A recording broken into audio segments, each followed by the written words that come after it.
te faire l'idiot.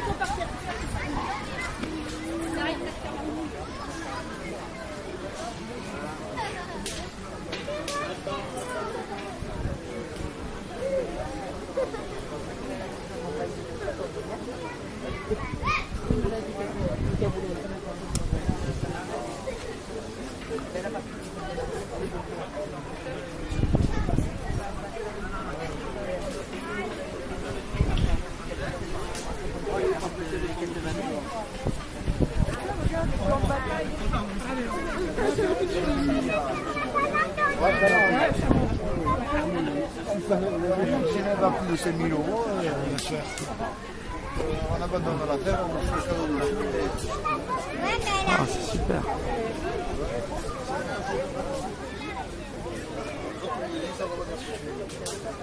Oh, c'est général. On a 85 000 euros de la gueule.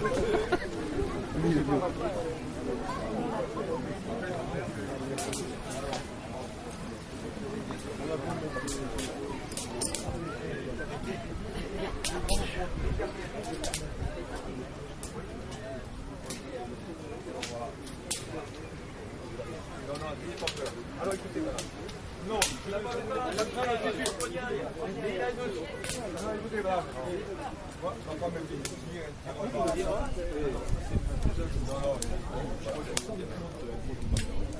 Ça va faire un beau film. Ah, bien sûr. Oui, sinon, regarde demain matin, personne ne fait. Et si on regarde tous les lundis matin, les morts, tu vois, de l'escouter, mais s'il est mature ou pas, ça va pas du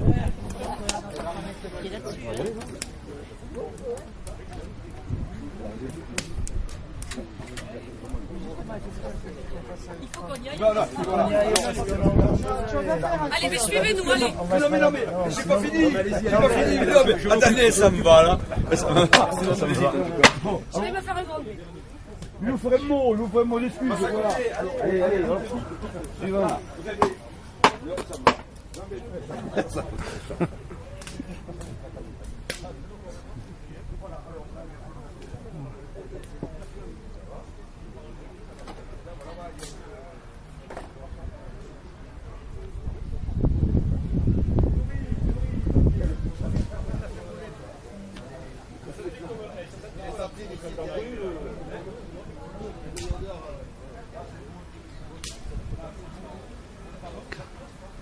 Oh là là.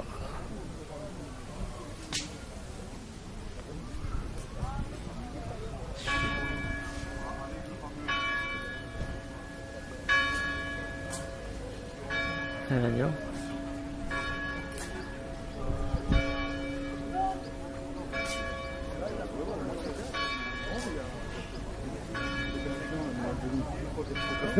Ça fait peur.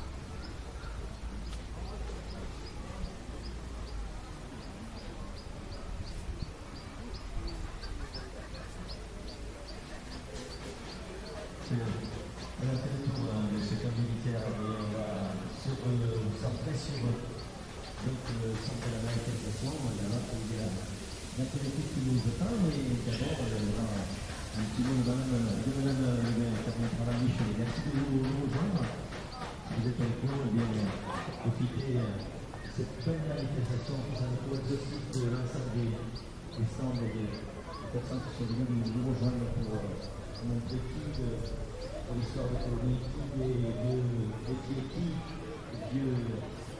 des jeux anciens. Le matériel,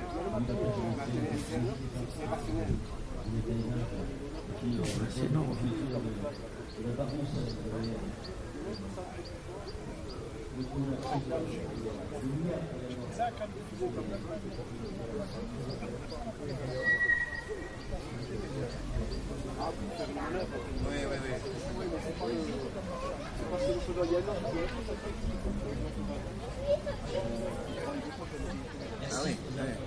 Il y a une chose que je vais mettre le casque si vous voulez. Parce que le casque, Voilà, c'est là où vous dormez. c'est un élément déterminant de l'équipement du soldat. Je termine par rapport à ce que je disais. Il y a une très belle reconstitution. Alors là, Première Guerre mondiale, moi je vous recommande vivement d'aller à la cérémonie du 11 novembre à Toulouse, au Monument Mort. C'est vraiment bien. Ah oui. Écoute,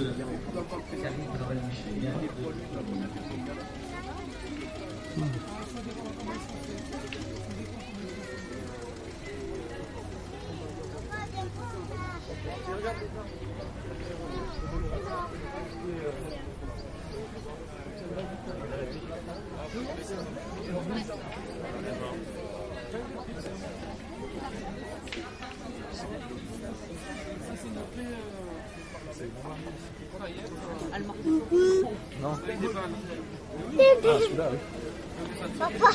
Oui. Ça, c'était une tente où il dormait.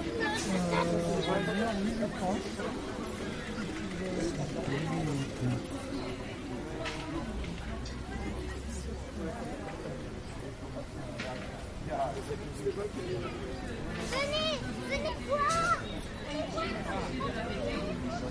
Il y a des chevaux. T'as vu les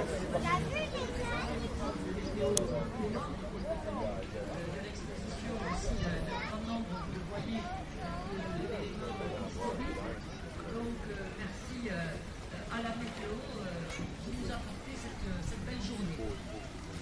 Beaucoup évidemment de choses sont exposées ici. L'idée que vous voulez faire à cette manifestation, c'est bien de retrouver, renouer avec notre patrimoine. Alors non pas avec une idée nostalgique selon laquelle il faudrait rester ancré dans ce passé, mais bien au contraire.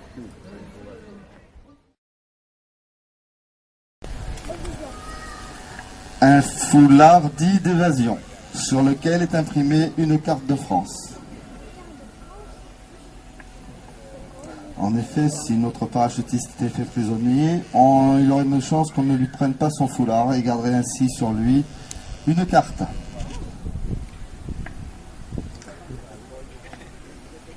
En deuxième, un point américain. Ce n'est pas un matériel de dotation de l'armée, c'est une arme personnelle.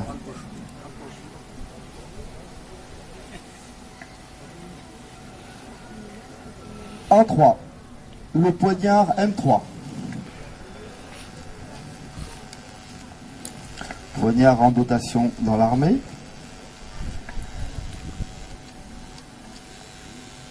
Il va le fixer sur la jambe. Pour une question de place, mais aussi d'accessibilité, car il peut très bien lui servir, si besoin est, à couper les suspentes de son parachute. Il est surtout prévu pour lui servir au combat, les parachutistes étant rompus aux techniques de combat à l'arme blanche.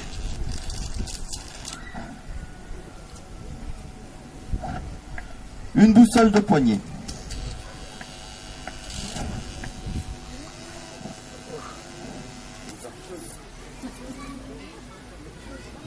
Elle va ainsi libérer de la place dans les poches.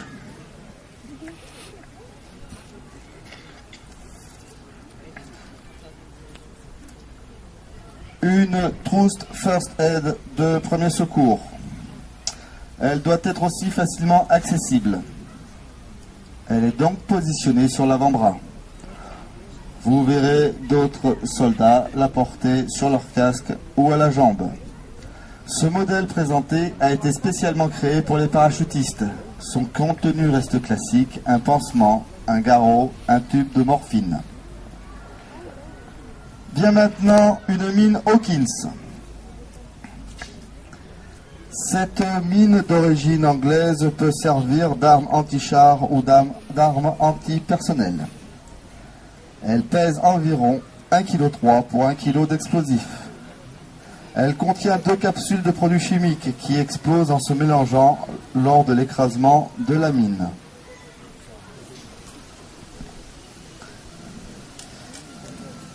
Il la fixe toujours à la jambe, là aussi pour libérer de la place et emporter le maximum de matériel. Un Colt 45 dans un holster d'épaule.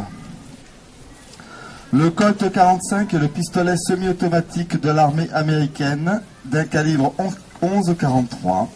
Il est désigné comme l'arme de la dernière chance pour eux qui en ont un.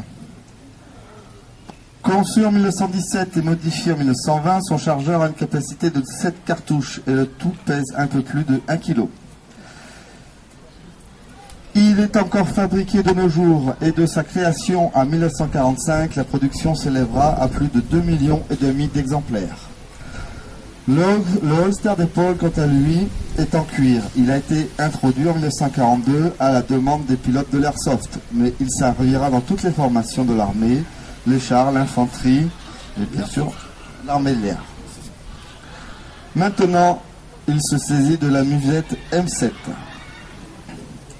Le sac de transport M7 pour masque à gaz M5 a été exclusivement réservé aux opérations amphibies. C'est un sac étanche en toile enduite de caoutchouc.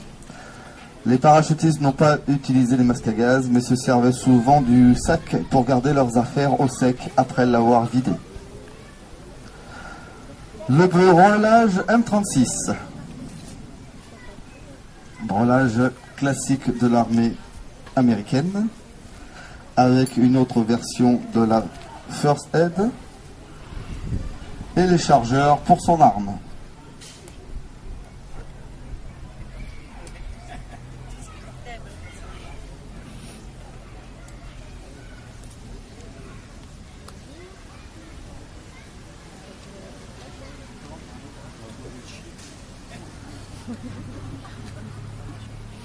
Un sac à munitions contenant 6 grenades MK2. La grenade MK2 est d'origine anglaise et c'est une grenade à fragmentation qui pèse 640 grammes et contient 22,5 grammes d'explosifs. Un autre sac à munitions contenant les chargeurs de son arme, soit dans le cas présent 321 cartouches pour 7 kg. Les parachutistes emmenaient un grand nombre de matériel, ce qui en faisait un véritable arsenal ambulant.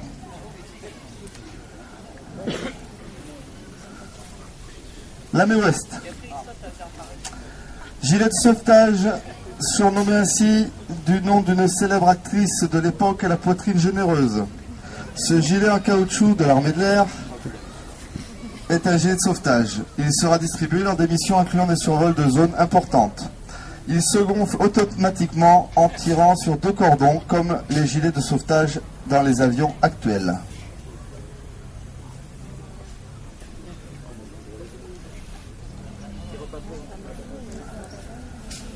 La musette M36, musette classique de l'armée américaine. Elle contiendra en outre des rations de combat, 3 boîtes pour une journée.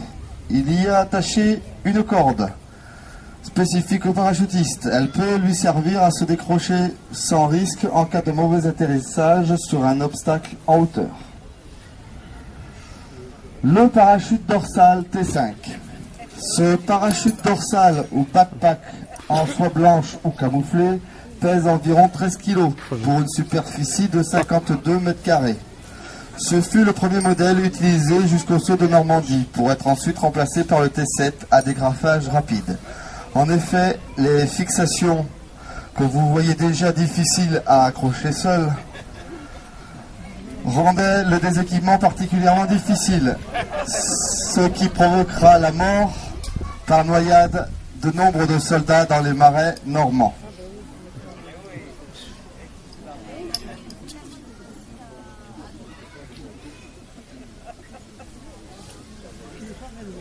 La Thompson.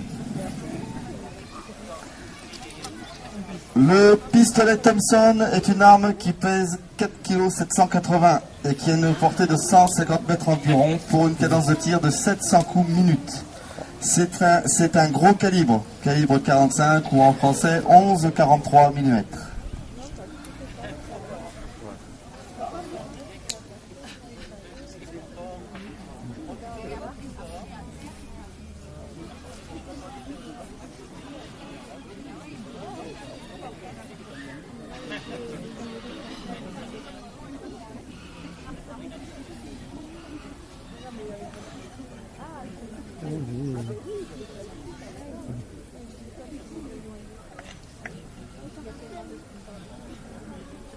Le parachute ventral.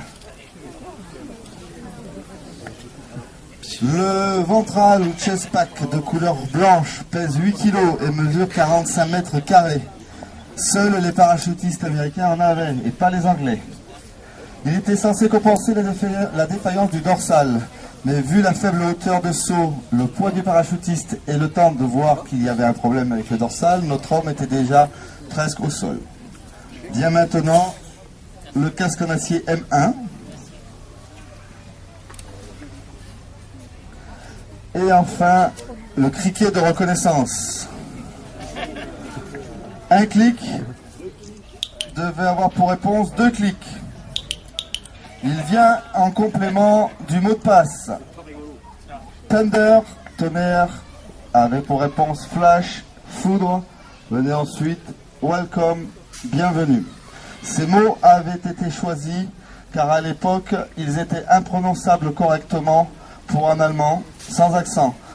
Bienvenue en allemand se dit willkommen, welcome. Toutes les chances étaient réunies pour qu'ils ne puissent pas le prononcer à l'américaine. Si vous n'aviez pas le bon mot de passe ou le criquet, le parachutiste ouvrait le feu. Peu importe ce qu'il y avait derrière la haie, un paysan, un ennemi ou une vache. Voilà, notre parachutiste est prêt. Le poids total de son équipement est de plus ou moins 60 kg. Il va rejoindre les 17 autres membres de son stick et monter à bord d'un des 369 C-47 Dakota attribués à sa division.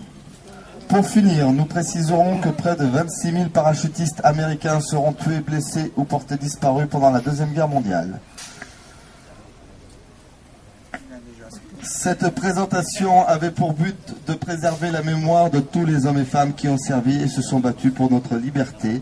Merci de votre attention.